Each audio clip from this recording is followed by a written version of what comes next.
महाराष्ट्र में महानाटक वाली राजनीति खूब हो रही है। आज शिवसेना के बागी गुट के नेता और महाराष्ट्र के मुख्यमंत्री एकनाथ शिंदे ने विधानसभा में अपना बहुमत साबित कर दिया और वो मुख्यमंत्री अब परमानेंट बन गया बची हुई टेन्योर के लिए।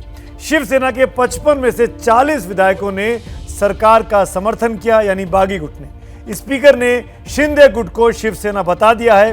इस बीच शिंदे गुट की तरफ से उद्धव के पास बचे 14 विधायकों की सदस्यता खत्म करने की मांग स्पीकर से कर दी है, लेकिन आदित्य ठाकरे की नहीं की गई है, जैसा कि मैं ब्रेक के पहले आपको बता भी रहा था। अब सवाल यह है इस बदले हुए घटनाक्रम में कि उद्धव ठाकरे और आदित्य का शिवसेना में भविष्य क्या बचा है, क्योंकि सदन के भीतर तो जो शिवसेना है वो शिंदे गुट की है, सदन के बाहर जो शिवसेना है क्या वो शिवसेना अब मातोश्री तक ही रह जाएगी?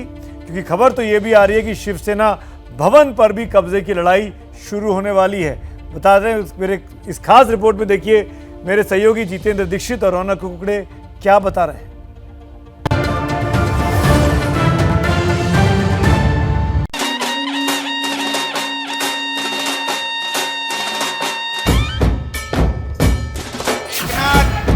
एकनाथ संभाजी शिंदे एक।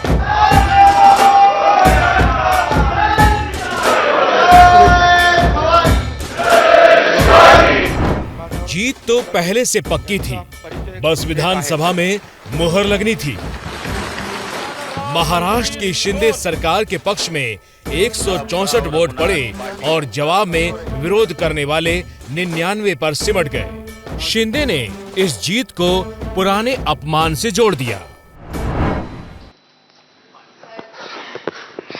मी शिवसैनिक हेच माझं कुटुंब मानलं। आदरणीय शिवसेना प्रमुखांना देखील चिंता लागली होती। अशा परिस्थितीमध्ये ठाण्यातली शिवसेना त्यांना बाहेर काढेपर्यंत मी झोपलो नाही। त्या सगळ्यांना त्या केस मधून बाहेर काढलं। मुख्यमंत्री एकनाथ शिंदे जब सिर पर मराठा पहचान वाले इस साफे को बांध कर आए तो इसके कई मायने थे। पहला ये कि शिवाजी के नाम पर चल रही मराठा राजनीति के नायक वही हैं। दूसरा ये कि शिवाजी के नाम पर बनी शिवसेना का असली हकदार वही है। तीसरा ये कि शिवाजी के नाम के साथ हिंदुत्व को जोड़कर जो पहचान बन रही है उस पहचान का चेहरा वही है। इस पहचान को समर्थन देकर बीजेपी ने ठाकरे परिवार की राजनीति को अलग थलग कर दिया है। जितने वोट हमें मिले उससे अगर जोड़ा जाए, क्योंकि अध्यक्ष एक वोट नहीं कर सकते, वो सीट पर बैठे हुए थे, तो उन बात को जोड़ा जाए तो कल से एक वोट हमारा बड़ा है और ये धीरे धीरे आपको ये आंकड़ा 170 तक पहुंचता हुआ दिखेगा। अब लड़ाई शिवसेना के वजूद और वर्चस्व की है। आज महाराष्ट्र में 2 शिवसेना हैं, एक सदन में जिसके नेता एकनाथ शिंदे हैं और जिन्होंने अपनी जीत से इसे साबित कर दिया है। दूसरी शिवसेना सड़कों पर है, जिस पर अपने नेतृत्व की दुहाई उद्धव ठाकरे गुट दे रहा है, लेकिन फैसला अभी बाकी है। हमारी पार्टी फिर एक बार खड़ी खत्म नहीं होगी। फिर एक बार हम काम शुरू करेंगे, गांव-गांव में जाएंगे, कार्यकर्ताओं से मिलेंगे। लेकिन गांव-गांव में फिरना मुश्किल है ये लोगों का जो छोड़कर चले गए। विधायकों की जंग में शिंदे ने बाजी मार ली।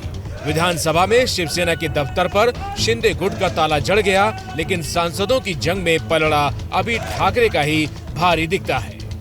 शिवसेना के 18 सांसदों में अभी तक सिर्फ 2 ही शिंदे गुट के साथ हैं।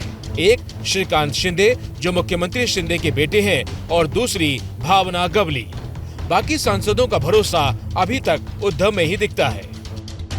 आप देख रहे हो कि संविधान के ढांचे पे ही हमला हो रहा है और ढांचा हिल रहा है। पिछले कई दिनों से आप देख रहे हैं, हम लोग सुप्रीम कोर्ट पे गए थे, जिनके ऊपर केस है वही शपथ ग्रहण कर रहे हैं। शिवसेना की इस जंग में बीजेपी की निगाहें सत्ता पर भी थी, लेकिन निशाने पर ठाकरे परिवार और उनकी विरासत रही। इस बात को आप इस तरह समझिए कि शिवसेना बीजेपी से 14 साल पुरानी पार्टी है। शिवसेना की हिंदुत्ववादी और मुस्लिम विरोधी छवि बीजेपी से कहीं ज्यादा पुरानी है। बाबरी मस्जिद टूटने के बाद बाल ठाकरे ने कभी अफसोस नहीं किया, बल्कि ये कहा कि ये काम उनके शिव सैनिकों ने किया है। लेकिन बाल ठाकरे का तेवर उनके बेटे उद्धव ठाकरे में नहीं दिखता। सांगायचं तरी काय, मी परवा करत नाही, आम्ही आहोत हे असे आहोत। स्वीकार करायचं करा, नाही तर फेकून द्या, नका करू असं. अब हिंदुत्व की पिच पर बीजेपी की शानदार बल्लेबाजी तभी हो सकती थी जब शिवसेना को बीजेपी या तो जोड़ती या फिर तोड़ती. बीजेपी ने एक तीर से दो निशाने लगा लिए, शिवसेना को तोड़ भी दिया और शिंदे गुट के जरिए उसे अपने से जोड़ भी लिया. आप कह सकते हैं कि मुख्यमंत्री एकनाथ शिंदे के इस फैसले से बालासाहब ठाकरे वाली शिवसेना दरक गई है. अब इसके साथ ही उद्धव ठाकरे और एकनाथ शिंदे के बीच में लड़ाई इस बात को लेकर होगी कि आखिर शिवसेना भवन किसका है, असली शिवसेना किसकी है. और इस लड़ाई का फैसला और इम्तिहान का नतीजा बीएमसी चुनाव के नतीजों के रूप में आएगा. अगर उद्धव ठाकरे हार जाते हैं तो 26 साल से मिल रही जीत हार जाएगी और साथ ही ठाकरे परिवार की रणनीति. तो कुछ सवाल अपना जवाब मांग रहे हैं. मसलन बाल ठाकरे के पोते और उद्धव के बेटे आदित्य ठाकरे का क्या होगा? पार्टी का नाम ठाकरे या शिंदे गुट में से किसको मिलेगा? पार्टी का निशान तीर धनुष ठाकरे या शिंदे में किसके पास होगा? पार्टी के फंड पर किसका कब्जा होगा? पार्टी के दफ्तर से बाल ठाकरे की विरासत को कौन आगे बढ़ाएगा? अगर सांसदों का खेमा ठाकरे के साथ है और विधायकों का शिंदे के साथ, तो इस हालत में क्या होगा? ये दोनों ग्रुप जो हैं अपनी अपनी डिमांड लेके इलेक्शन कमीशन में जाएंगे, अपना अपना नाम बताएंगे कि हमें कौन सा नाम चाहिए, हमें कौन सा नाम चाहिए, या ओरिजिनल अगर किसी को एक को मिल सकता है तो इलेक्शन कमीशन डिसाइड करेगा. मुंबई में मानसून की बारिश तेज हो चुकी है, लेकिन उससे ज्यादा सियासत की बारिश हो रही है, जिसमें कोई भीग रहा है तो कोई उसका लुत्फ उठा रहा है. मुंबई से रौनक कुकड़े और अंकित गुप्ता के साथ जितेंद्र दीक्षित की रिपोर्ट. और इंडिया चाहता है कि लास्ट में अब बारी है आज के सवाल पर आपके फाइनल जवाबों को बताने की. आज मैंने आपसे पूछा था कि उदयपुर कांड के बाद भी मुस्लिम कट्टरपंथी धमकियां क्यों दे रहे हैं. अभी तक जो जवाब हमारे पास आए हैं वो आपको दिखा देता हूं. 23% कहते हैं नुपुर शर्मा की प्रतिक्रिया में, 55% कहते हैं माहौल देश का बिगाड़ने के लिए, और 22% कहते हैं पाकिस्तान के उकसावे पर ऐसा किया जा रहा है. यानी ज्यादातर लोगों को लगता है कि देश का माहौल बिगाड़ने के लिए इस तरह की कट्टरपंथी आवाजें धमकियां देती हुई सुनाई दे रही हैं.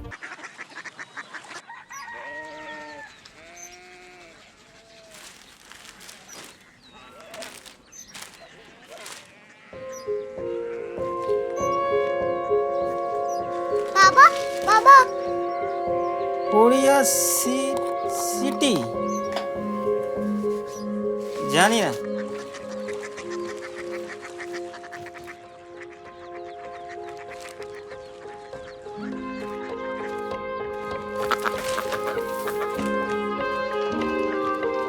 Korea city.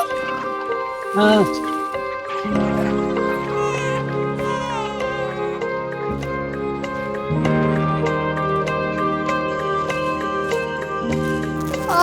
कोरिया सिटी कहाँ पे है?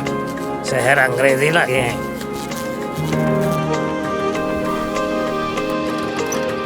Korea city.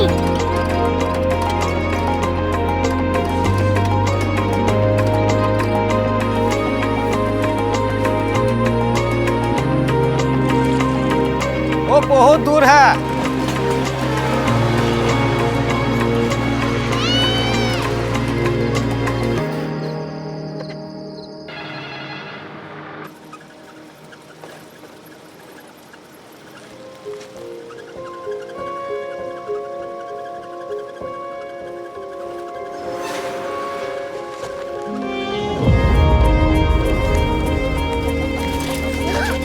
Korea city.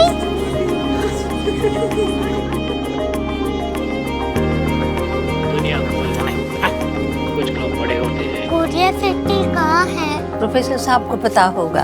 हो, ये छोटा वाला ग्लोब लगता है और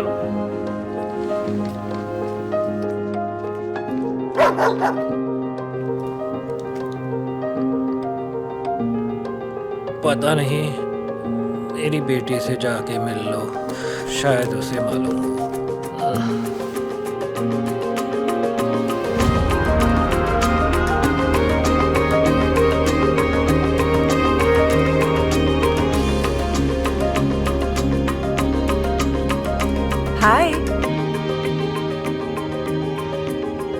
पापा ने भेजा है। Come here. Korea city. Korea city नहीं, क्यूरियोसिटी। वो क्या? That's what brought you here? जो तुम्हें यहाँ तक ले आया। क्यूरियोसिटी।